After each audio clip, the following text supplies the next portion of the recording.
Bueno, pues buenos días a todos.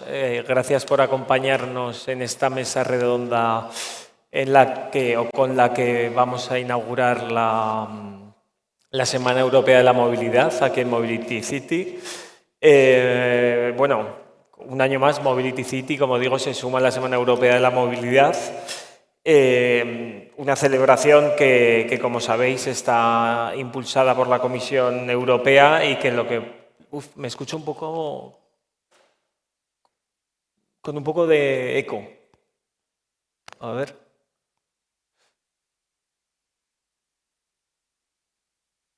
Yo creo que mejor. Ahora.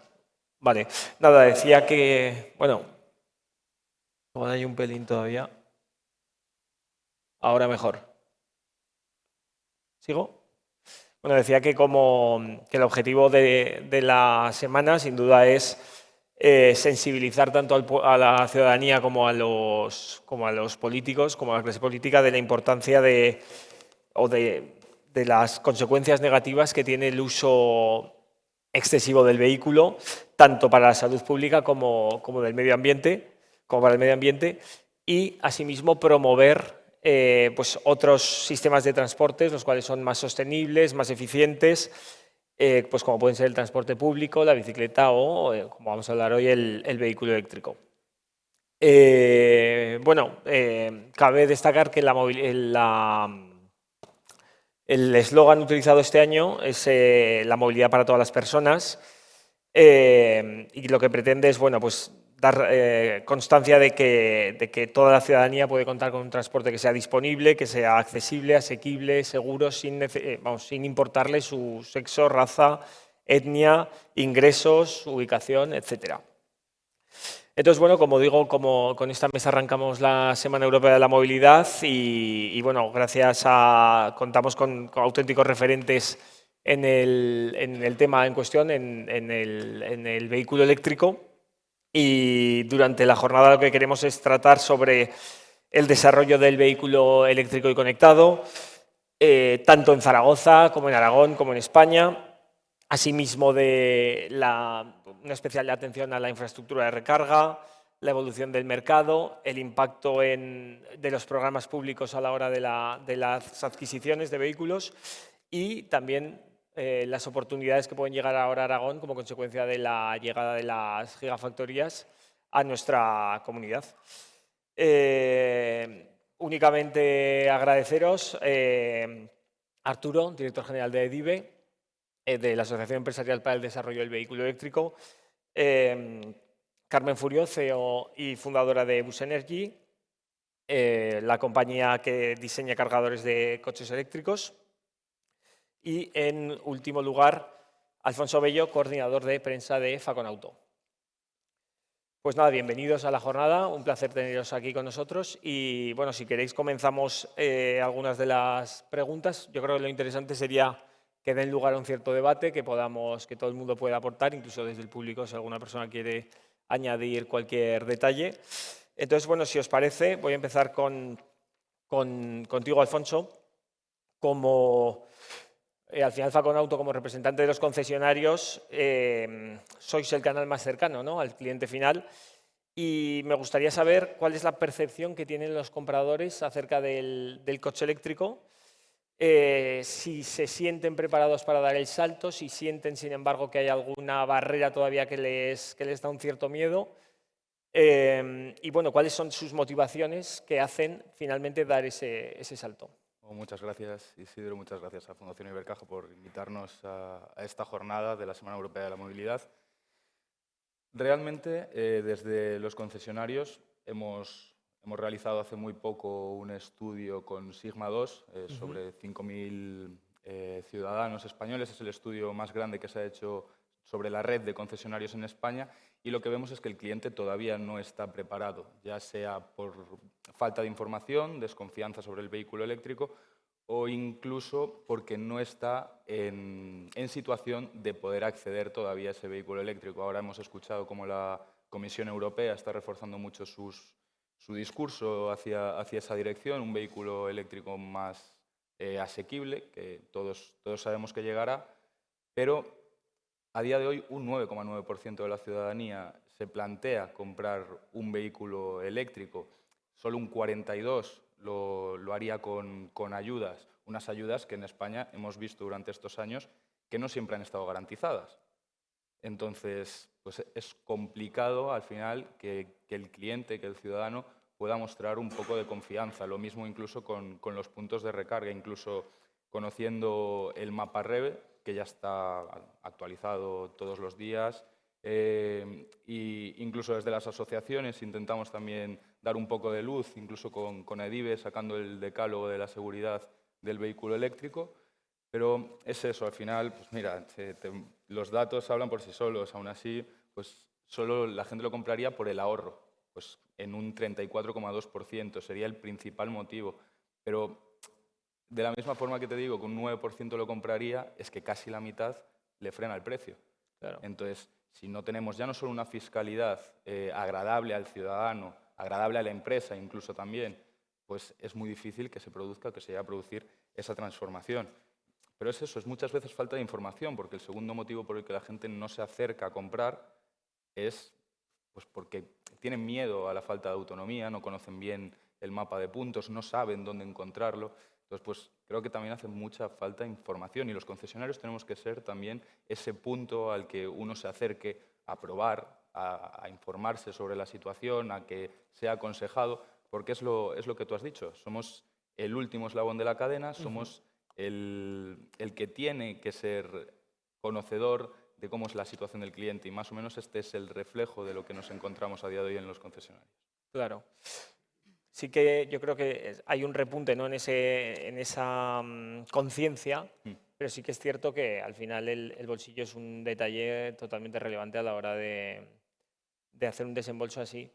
Y realmente no sé cuáles son, es lo que tú comentabas, ¿no? Esa necesidad de prepararles para dar el salto quizá desde los concesionarios para que acabar de convencerles y que se siga, vamos, siga creciendo esa venta o esas compras del vehículo eléctrico, ¿no? Bueno, nosotros al final lo que venimos reclamando en estos últimos tiempos es un plan de ayudas claro. Un plan de ayudas que no sea cada 3 meses, que no haya que pasar por el Congreso cada vez que haya que renovarlo. Nosotros estamos pidiendo un plan de renovación del parque ligado a emisiones, es decir, cuanto más eléctrico o más sostenible es el vehículo al que queremos acceder, más son las ayudas. Y entonces es muy importante que sea en el momento de la compra, porque estamos viendo que el precio es el punto que más fricción genera en el cliente. Es decir, si tú llegas a un concesionario y le estás diciendo al cliente que le van a conceder una ayuda con achatarramiento de 7.500 euros, ¿en cuánto? No lo puedes en un año, en año y medio, 2 años, no. Aquí lo que estamos pidiendo es que sea necesario, que tú ya lo veas reflejado en el ticket, que te han quitado 7.500 euros, que tú en el momento de la compra lo puedas recibir exactamente como se ha producido en la Dana de Valencia con el plan Reinicia Auto, un plan muy bueno, que a diferencia del MOVES, nosotros lo que reclamamos es que se hable con las asociaciones, con ANFAC, con Sernauto, con Faconauto, con todos los actores que estén implicados en este proceso y en esta transformación que todos queremos que vaya a buen puerto. Pero claro, no nos podemos olvidar tampoco de esa gente que incluso con ayudas no va a poder acceder a día de hoy, ya en el momento en el que llegue el vehículo asequible, pues sí que esperamos que tengan un acceso mucho mejor. Y por eso también queremos la pata del plan Renove, de los planes Renove, como hemos hecho en el resto de España, en Galicia, Asturias, en Madrid, tanto en la comunidad como en el ayuntamiento, y que la gente pueda acceder a vehículos, vehículo de ocasión de hasta 5 años, porque al final el parque de España está cerca de los 15 años de antigüedad, de media, que es una pasada. Entonces ya no solo es la sostenibilidad, es la seguridad. Entonces, estas políticas tienen que venir de la mano del ciudadano, que parece que muchas veces nos olvidamos que tiene que estar en el centro, ya no solo porque hay que cumplir ciertos objetivos, es que esos objetivos no se van a cumplir si no estamos de la mano del ciudadano. Entonces, pues ponernos un poco también desde las asociaciones, estaría muy bien que el gobierno nos hiciese un poco más caso, pues justo para eso, para poder atender a las demandas desde donde realmente hacen falta. Desde luego. Desde luego, Carmen, como representante de Bus Energy, una empresa innovadora que desarrolla cargadores inteligentes, ya ha salido ya en la conversación, en la primera pregunta, el asunto de los cargadores. ¿Cómo puede la tecnología ayudar a que la experiencia de recarga sea más sencilla, sea más rápida, sea más eficiente y que quite el miedo también a esos posibles compradores a animarse a la revolución del vehículo eléctrico? Pues yo creo que la mejor forma de hacer que la experiencia de recarga sea sencilla y rápida, sobre todo, es la gestión inteligente de los cargadores a través de una plataforma con una amplia interoperabilidad que elimine todas las barreras que puedan presentarse al usuario. El usuario necesita conocer la información en tiempo real, poder localizar fácilmente con su móvil los puntos de recarga en el mapa, saber si funcionan correctamente, si están disponibles o no, si los pueden reservar. Facilitar el inicio de la carga simplemente escaneando un QR, que no tenga que descargarse una aplicación, tener fáciles métodos de pago, pagar con el móvil. Entonces creo que al final se trata de hacer que la recarga sea algo integrado, que se vea con naturalidad. Eso en cuanto al usuario final, que es muy importante, pero también las plataformas de gestión ayudan mucho a las empresas que quieren gestionar los puntos de recarga y los hace mucho más sostenibles, les permite una tarificación horaria, una programación del punto de recarga para que sea unas horas y unos días público, otras horas y otros días privado, permite el reembolso a sus trabajadores, gestionar flotas, en fin, se trata de introducir la tecnología para hacer que la recarga sea como, lo tengamos interiorizado en nuestra vida, sea como cargar un móvil, que Claro, no tengamos ese concepto de pérdida de tiempo y demás, sino que claro, sea yo todo creo fácil.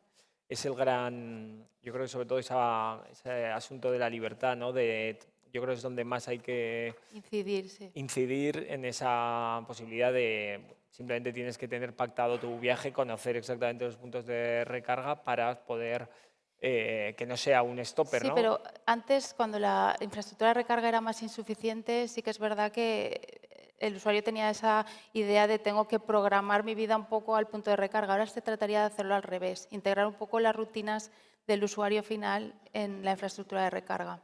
Ujú. Desde luego, desde luego. Y bueno, Arturo Pérez de Lucía, como representante de Edive, que bueno, vosotros representáis a toda la cadena de valor del vehículo eléctrico en España. ¿Cuáles dirías también que son desde tu punto de vista o desde el punto de vista de Edive los obstáculos que están frenando la electrificación masiva del país? Bueno, yo creo, se han comentado en cierto modo, pero yo lo definiría en palancas de comunicación, palancas fiscales, palancas de incentivos y palancas regulatorias, ¿no? Al final, la comunicación es importante.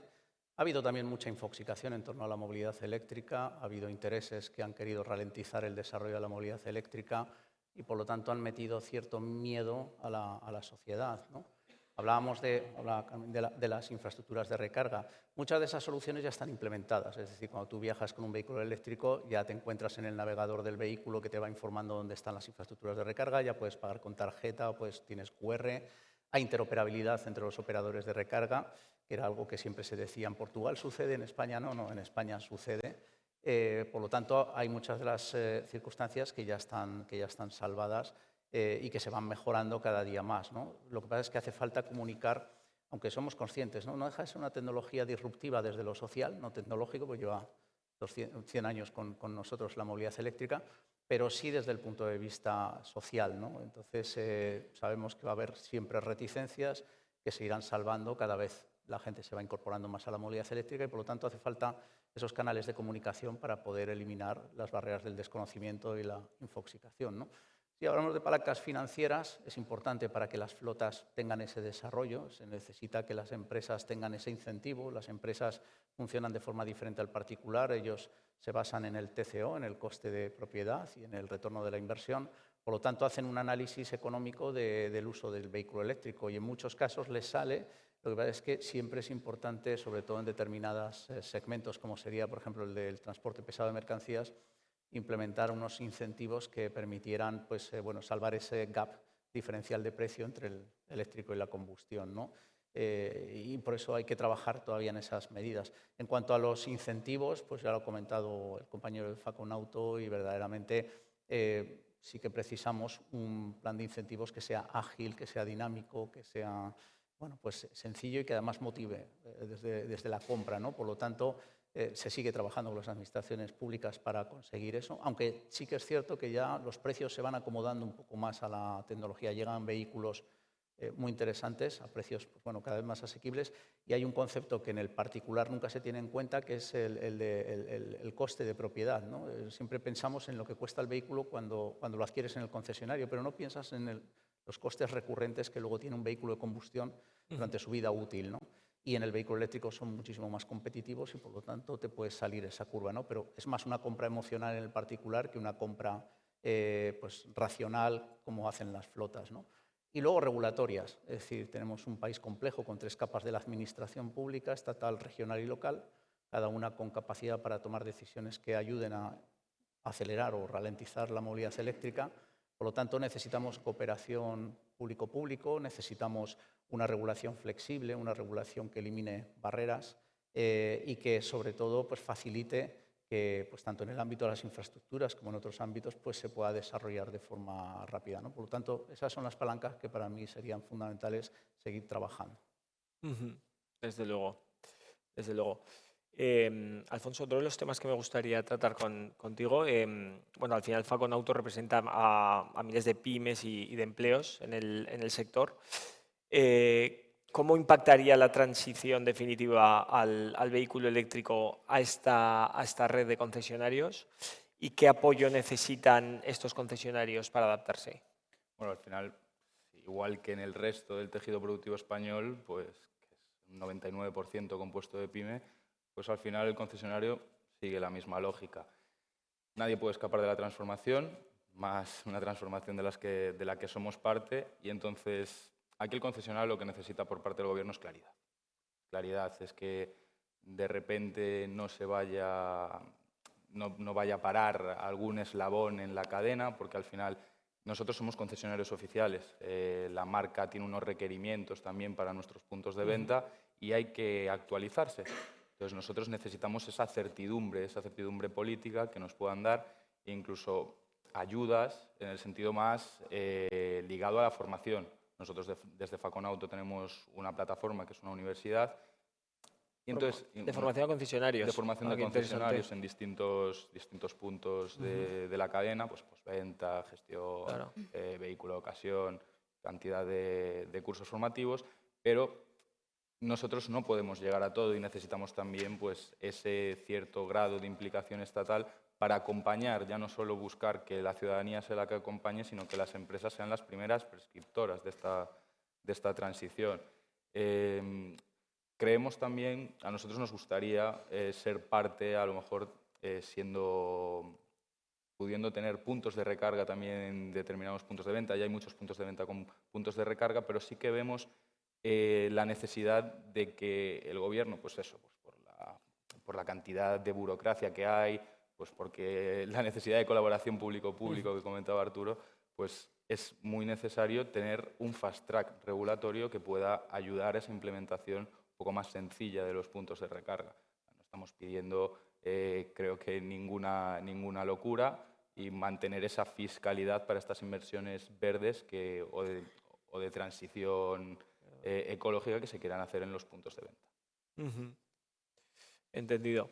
Y Carmen, bueno, va surgiendo constantemente, por supuesto, durante la conversación, la infraestructura de recarga, que es, como decimos, uno de los grandes retos. ¿Dónde crees que debería ponerse el foco actualmente? ¿Aumentar el número de puntos?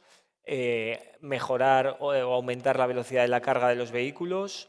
¿Una mejor gestión de la red?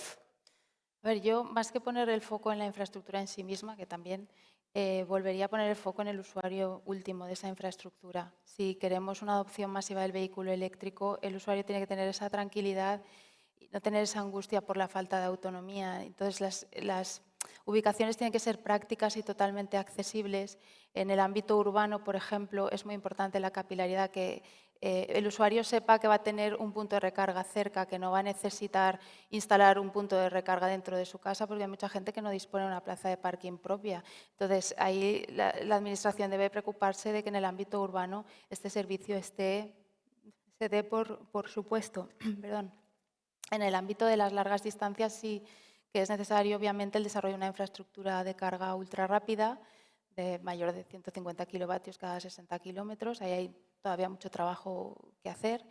Pero yo haría hincapié también en una infraestructura escalable, interoperable, pero sobre todo escalable, que se adecue a las necesidades actuales, pero que se pueda ir implementando conforme lleguen las necesidades futuras. Ujú, ujú. Y bueno, Arturo, hablábamos, ya has dado alguna pincelada en tu intervención anterior, pero ¿crees que las ayudas públicas, por ejemplo el Plan MOVES, que ya hablábamos de lo cambiante que es, pueden ser suficientes actualmente? ¿O crees que tanto el ciudadano o la empresa o las flotas necesitan una mayor agilidad y unas mayores facilidades? Bueno, yo creo que los incentivos no es la única palanca que se debe pensar a la hora de impulsar el vehículo eléctrico, ¿no? Cada vez, como decía, vienen vehículos más competitivos, atractivos a nivel también tecnológico, digitalización, conectividad, experiencia de uso y con mejores capacidades.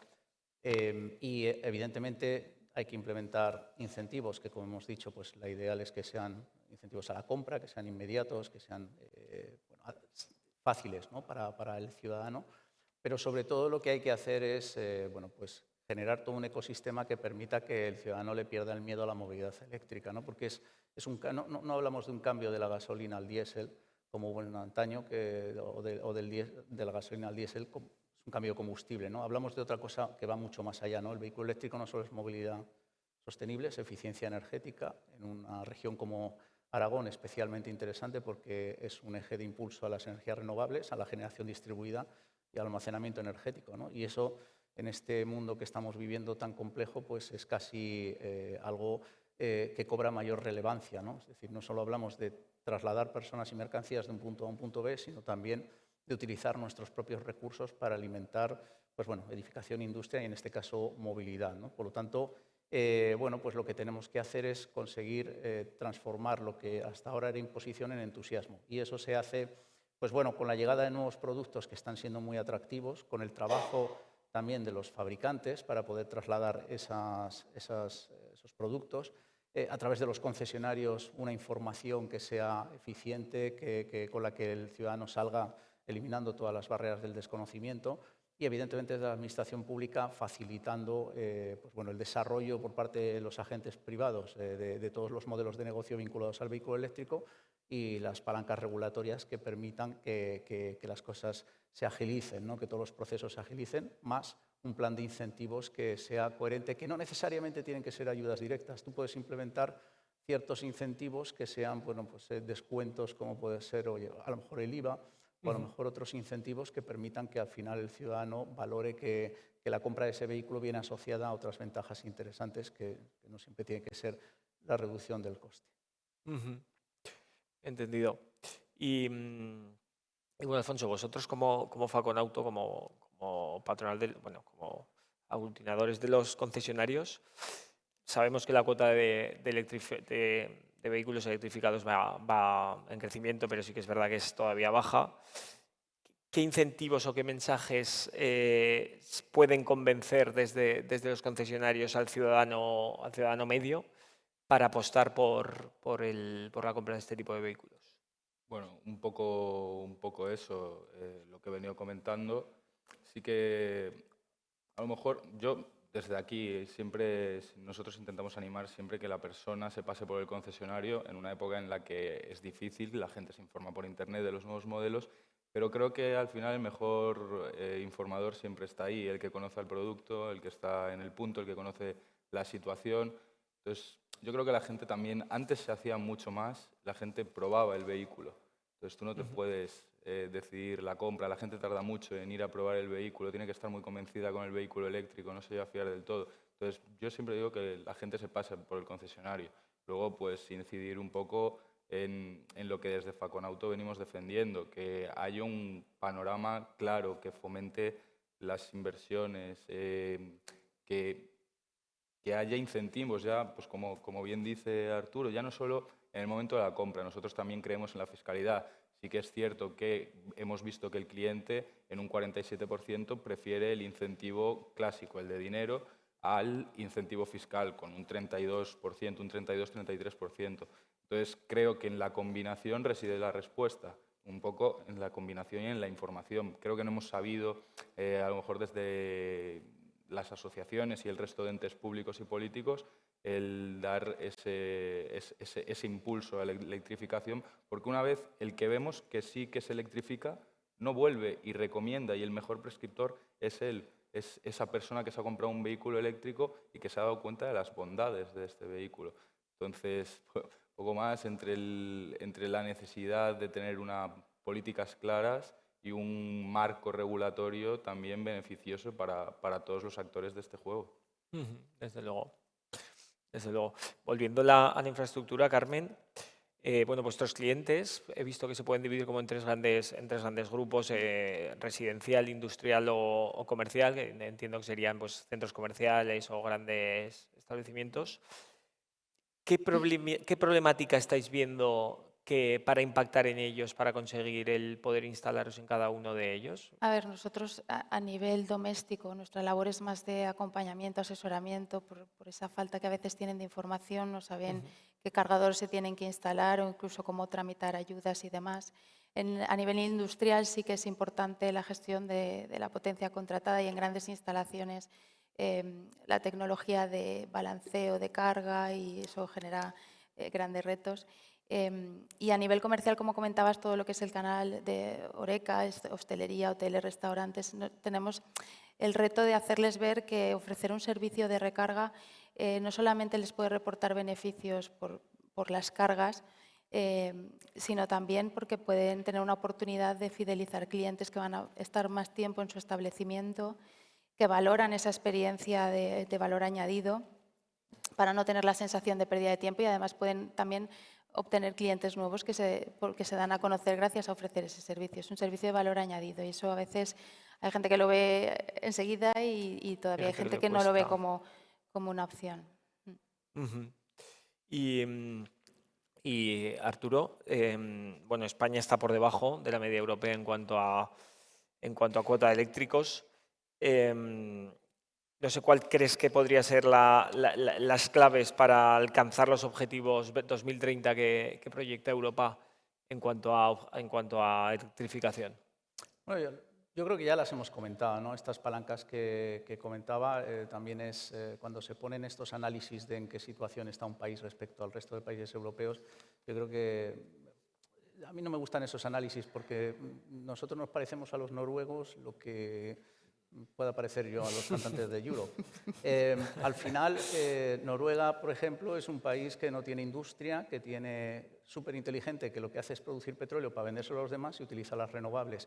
Y en su propio ecosistema de un territorio muy fácil de gestionar, pues tiene un despliegue de infraestructura de recarga y de incentivos al vehículo eléctrico, porque no está sujeto a los criterios de Europa, pues muy interesante, ¿no? Por lo tanto, cuando alguien compara España con Noruega, pues es que te entra la risa, ¿no? Otros países pues tienen otras circunstancias que son pues diferentes a lo que sería nuestro país. Yo creo que lo importante es ver que van produciéndose esos crecimientos y siguiendo el principio de pregúntame lo que quieras, que te contestaré lo que me da la gana, voy a hablarte del valor que tiene, que es algo que para España es importante, el valor industrial que tiene para nuestro país la movilidad eléctrica, ¿no? Que es algo que más allá de lo que es el concepto de movilidad, tiene mucho sentido y en Aragón, por ejemplo, también, donde tienes fabricación de vehículos eléctricos, donde es probable que se vaya a incrementar esa fabricación a través de los acuerdos que pues, determinadas empresas, o Stellantis, por ser claros, porque no hay muchas más fábricas con Leapmotor, pues va a tener que posiblemente traiga acá la fabricación de más vehículos eléctricos o las relaciones con CATL para el tema del desarrollo de gigafactorías. Yo creo que además Zaragoza, ¿no? o Aragón, que tiene Zaragoza es una terminal marítima importantísima. Uno puede decir, no hay mar, sí, pero te conecta, está muy bien conectado como puerto seco con puertos en Cantabria, como podrían ser el Cantábrico, como podrían ser Bilbao o Santander, o en el Arco de Levante, con Valencia, con Barcelona y con Tarragona.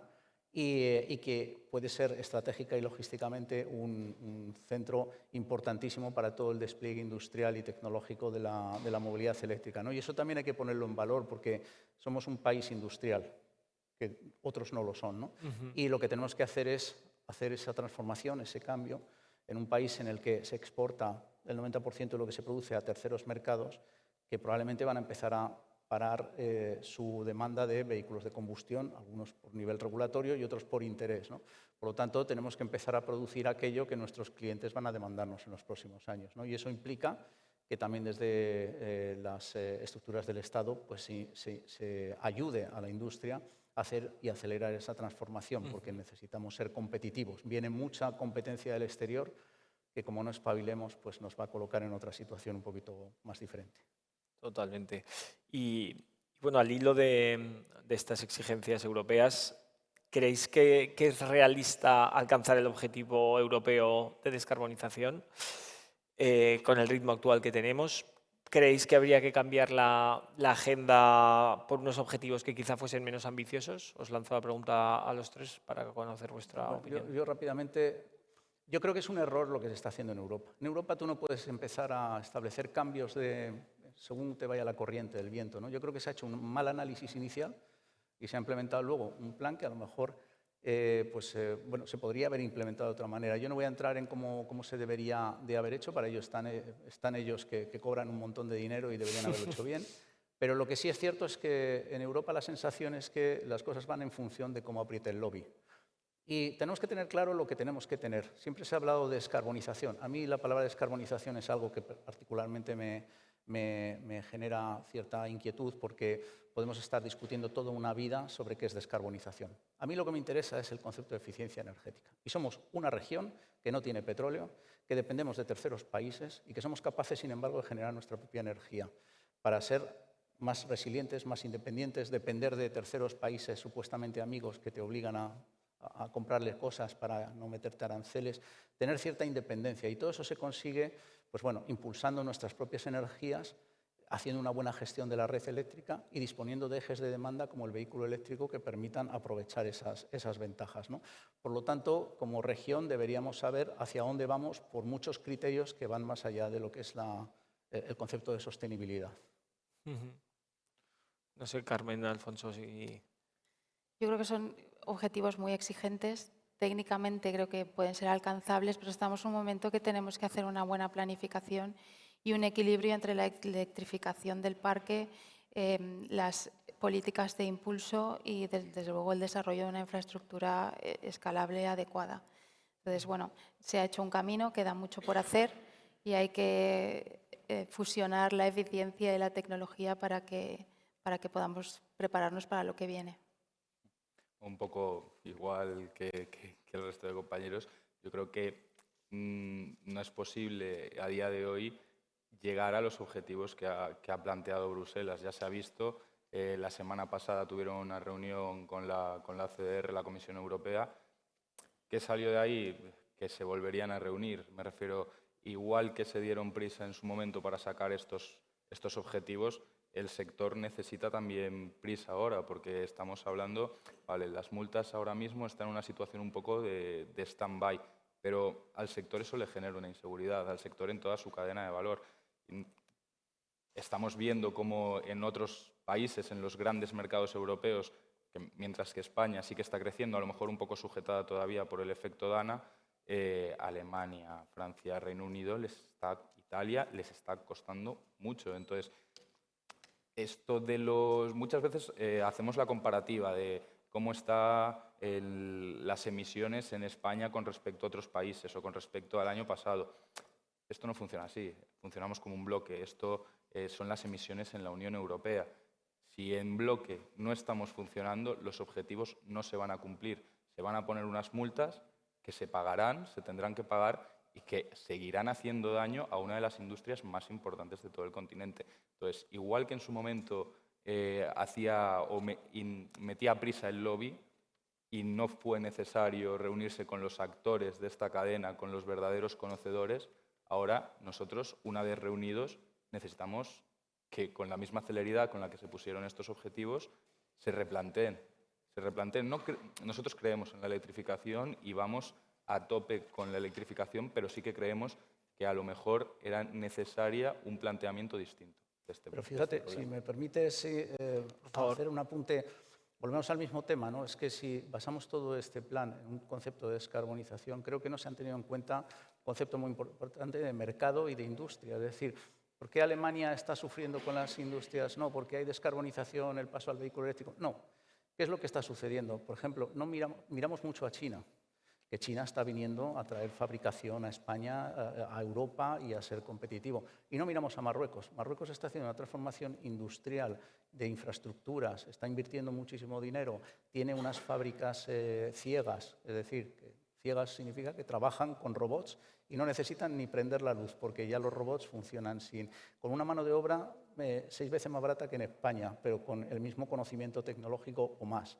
Entonces, muchas de las fabricaciones, lógicamente, un OEM, un fabricante, pues se irá allá donde puede ser más competitivo, ¿no? Entonces, Marruecos es un gran mercado a tener en cuenta a nivel de competitividad o de competencia, y luego lo que esté sucediendo en Alemania no es por el vehículo eléctrico, es por una estructura de Landers muy sindicalista, una estructura que siempre se ha basado en 100 años de nos ha ido bien.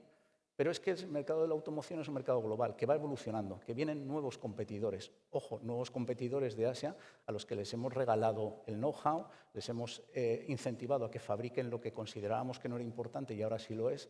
Y bueno, pues ahora lloramos. Pero lo de llorar con un mercado tan global, pues es complejo. Lo que tenemos que trabajar, y no se ha hecho en Europa, es generar una cadena de valor muy importante.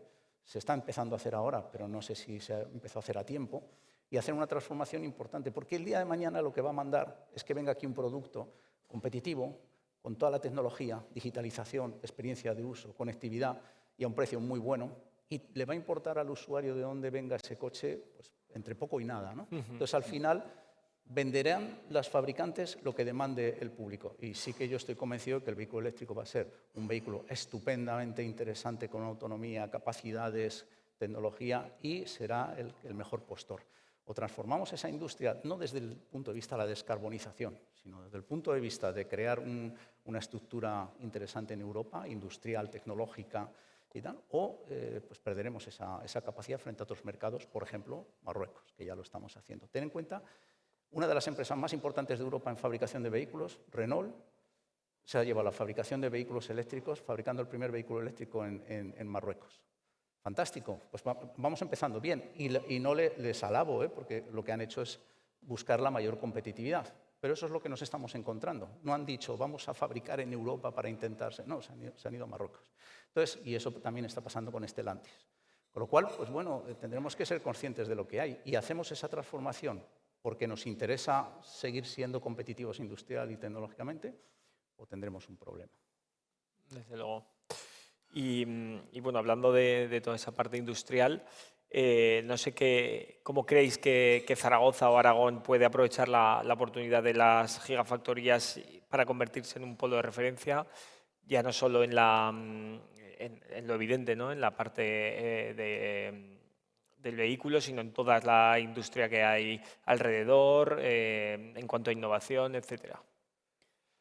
Bueno, la llegada de una gigafactoría realmente es una oportunidad industrial estratégica para generar puestos de trabajo cualificados y también para atraer proveedores e integrarlos locales. Entonces, puede dinamizar la cadena de valor del vehículo eléctrico, y para que sea un polo de referencia necesita ofrecer un paquete competitivo con buenas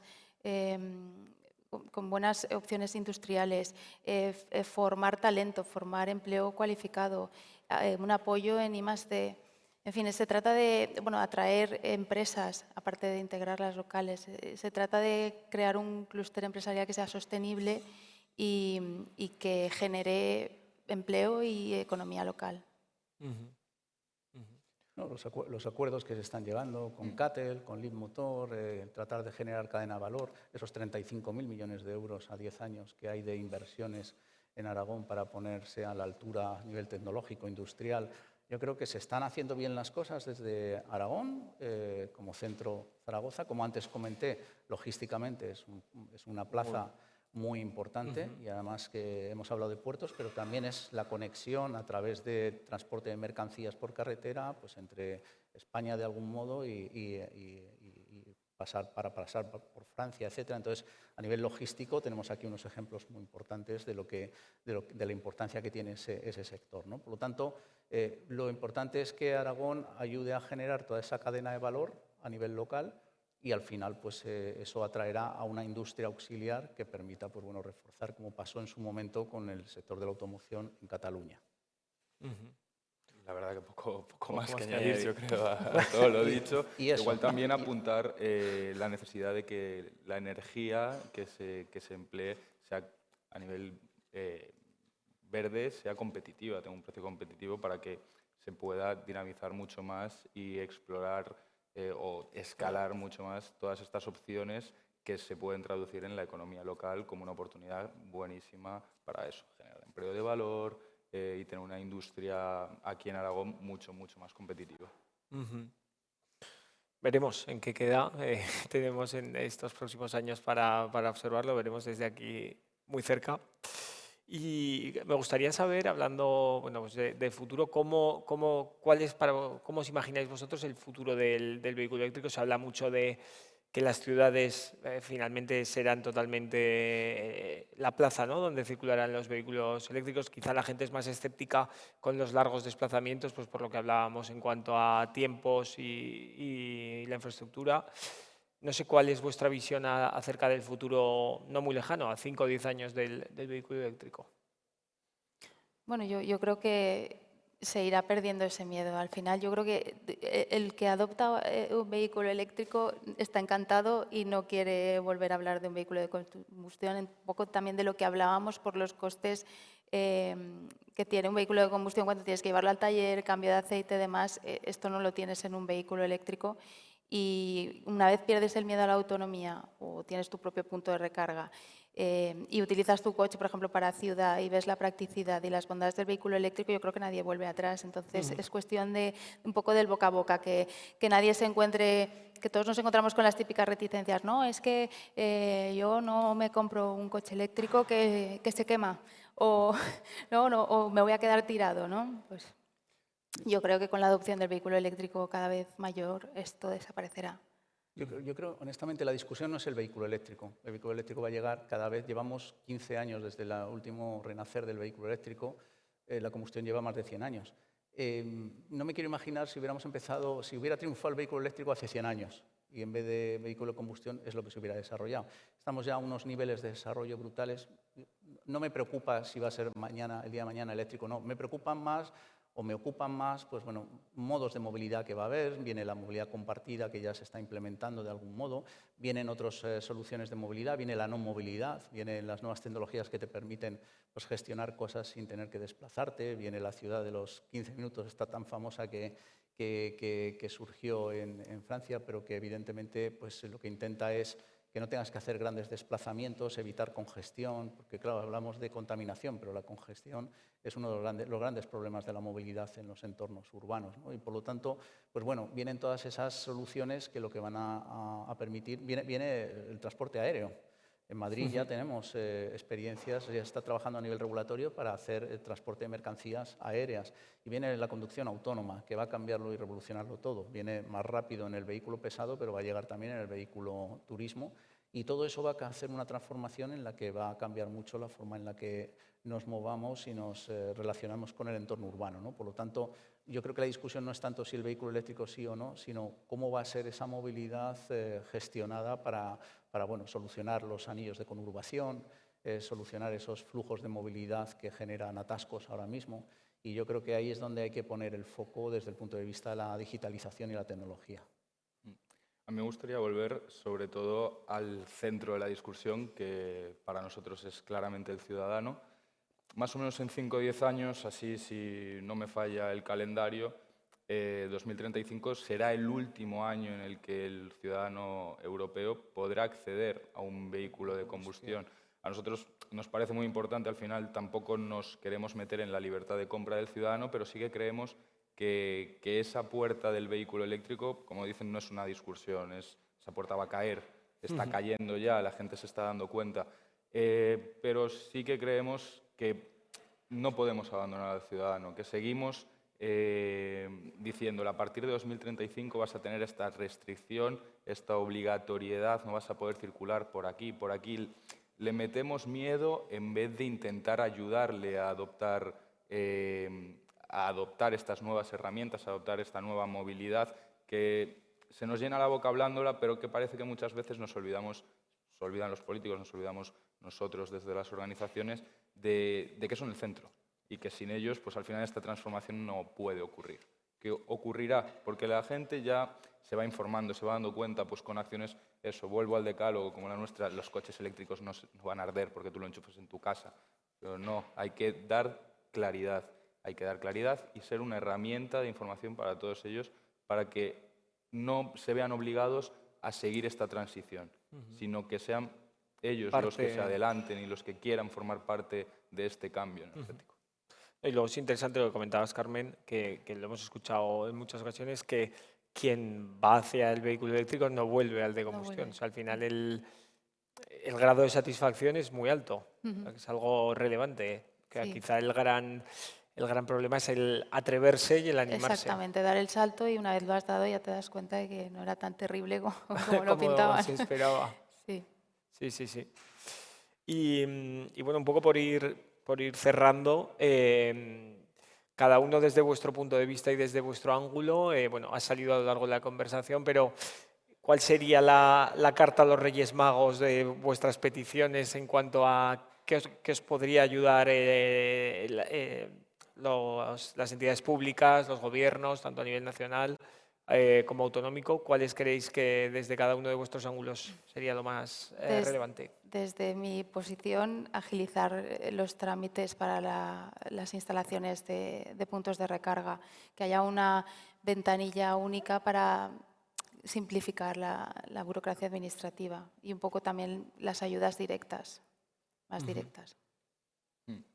Bueno, nosotros eso, pues al final nosotros ya lo hemos puesto en conocimiento del Gobierno. Nosotros nos gustaría tener un plan multianual de renovación del parque formado por una pata más cercana a lo que sería el MOVES, pero con ese punto de ayudas directas del plan Reinicia Autoplus, sin olvidar a esa parte de la población que todavía no puede acceder. Esto, claro, es un plan nacional. Nosotros siempre venimos reclamándole al Gobierno, oye, el MOVES, que venga con ayudas directas, y no quieren hablar de renove, no quieren hablar de combustión, entonces nos tenemos que venir a las comunidades, a hablar con las comunidades, a preguntarles, oye, mira, tenemos estos planes que los han aplicado en Galicia, País Vasco, Madrid, y dinamizan el mercado.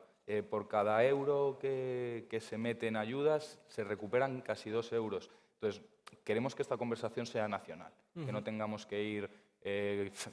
no es la palabra quizá más adecuada, pero que no tengamos que ir pidiendo a unos y a otros en las puertas de sus casas, que sean unas ayudas centralizadas y coherentes con el momento que vive España, con el momento en la transición en la que estamos, si queremos realmente si queremos descarbonizar, porque es que es lo que dice Arturo, descarbonizar no es solo vender vehículos eléctricos, es renovar el parque. Si yo te cambio un coche que tiene cerca de 20 años por un coche de hasta 5 años, estoy descarbonizando. Estoy beneficiando al parque, estoy reduciendo emisiones, que es lo que venimos buscando también dentro de esta transición. Entonces, queremos claridad y coherencia con el ciudadano y con las ayudas que estamos dando. Básicamente, primero, despolitizar el mensaje del vehículo eléctrico tiene que salir del plano de las ideologías. Estamos por un plano superior. Estamos hablando de eficiencia energética, estamos hablando de descarbonización, pero estamos hablando de muchas más cosas vinculadas al tema económico, industrial, tecnológico. Por lo tanto, que nos dejen en paz los políticos. Esa es una de las primeras cuestiones. Segundo, la colaboración público-público. Es importantísimo que las administraciones públicas colaboren, si no esto sería una locura. La colaboración público-privada también. Se tiene que escuchar a las empresas. Una administración pública por sí sola no sabe ni hacer una ley de movilidad, no sabe ni hacer un plan estratégico, no sabe gobernar realmente hacia dónde va esto si no cuenta con el know-how de las empresas que están en el día a día, ¿no? Y eso a través de las asociaciones también lo podemos trabajar de forma eficiente, ¿no? Y en definitiva, todas las palancas que hemos estado comentando, pero sobre todo eso, es decir, esa colaboración público-privada y público-público para conseguir que los objetivos que queremos pues bueno, estén acompasados con las palancas que debemos de tener para ello. Ujú. Pues muchísimas gracias. Muchísimas gracias. No sé si por parte del público hay alguna pregunta que querríais hacer a los ponentes antes de clausurar. Sí.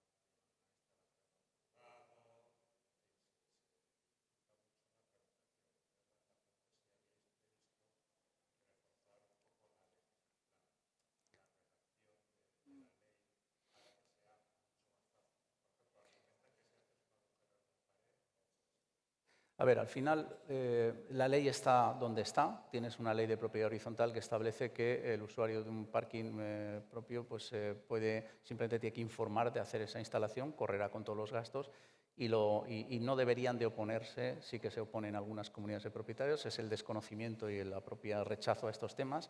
También ese desconocimiento acerca que se piensa que todos los vehículos eléctricos arden y tal, cuando arden más los de combustión que los eléctricos, y todas estas informaciones que han salido que son a veces fruto de la infoxicación y del alarmismo que de una realidad, ¿no? Hablamos de varios ejemplos que, bueno, no voy a entrar ahora en detalle en ellos, pero que no era ni mucho menos lo que se había dicho, ni los orígenes, ni las causas, ni tal. Para eso también, como decía el compañero, hemos trabajado desde Faconauto y desde AIDIVE, pues un decálogo de medidas pues para que, bueno, pues la gente se sensibilice. Pero bueno, lo que hay que hacer es aplicar la ley, y lo que no tiene sentido en este país es que haya una ley y que haya alguien que diga, pues a mí esta ley no me conviene. Entonces vamos a... Esto es la tristeza, por eso hablaba de la colaboración público-privada y público-público. O sea, aquí lo que se tiene que hacer es, igual que el despliegue de infraestructuras de recarga en sector terciario por el Real Decreto Ley 29/2021, tendrían que estar todas las empresas del sector terciario ya con su despliegue de infraestructuras, y no sucede, ¿no? Entonces, bueno, somos un país un poquito atípico en esto de seguir las normas, ¿no? Pero la ley está donde tiene que estar y lo que tiene que haber es un cumplimiento. Nosotros estamos trabajando con los administradores de fincas para que sean sensibles al hecho de que, oye, tú no puedes hacer lo que te dé la gana porque consideres que la ley no se adecua a tu punto de vista.